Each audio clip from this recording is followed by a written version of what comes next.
If you are watching this video, your ankle lock probably sucks, and we can finish it with one of 3 rules. I should have said fix it. Restart. Oh my god. Okay. This guy's the talent? Shut up.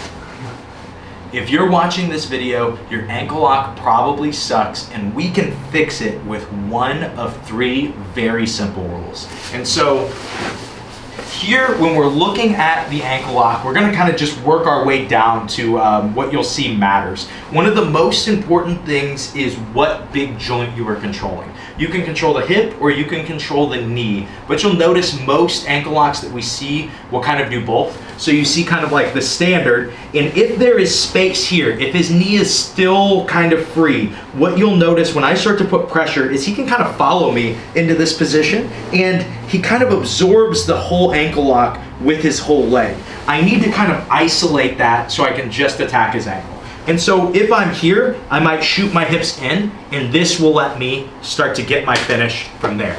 You'll see the K-hook a lot too. It controls behind his knee, and it keeps him from being able to move around, but he'll still have the top of his knee controlled, so maybe we step over the top and we finish our ankle lock that way. But making sure we're controlling a big joint is going to be your answer. If you're noticing you're going for your ankle lock and people are just ending up on top of you, it's because you're not pinning them to the floor, you're not controlling one of their joints.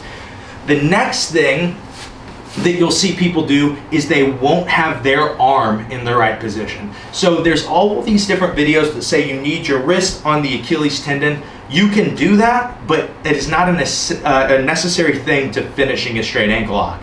Really, what's necessary is that there is no space around the ankle. So I can be really deep with this grip and still finish my ankle lock, or I can be shallow and then pinch my elbow to close that space off, right? But if I have my hand low, what happens is he has all kinds of mobility to move his ankle around, and I can have everything else right and be squeezing, but I'm like squeezing on his calf at this point. So I make sure my hand is a little bit higher and I have that space closed off, and we can go in to our finish.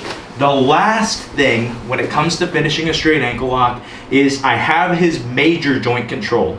I need his joint past his ankle controlled. The attack is on the ankle. I need to actually control his toes. And how you can test this and kind of gain a feel for this is have your partner just wiggle their toes. If he can wiggle their toes, or wiggle his toes, I don't have control of it. And so I kind of get far enough back to now I notice he can't wiggle his toes, and I can start to go into my finish, and it's way, way tighter. And you will notice, like, as I start to scoot around and I get to where I control his toes, my hand doesn't look like it's in perfect place. It's not really perfectly underneath his ankle. There's no space. I'm controlling the big joints, and I have his toes too. All I need to do now is start to put my hips in, and I get the finish very easy.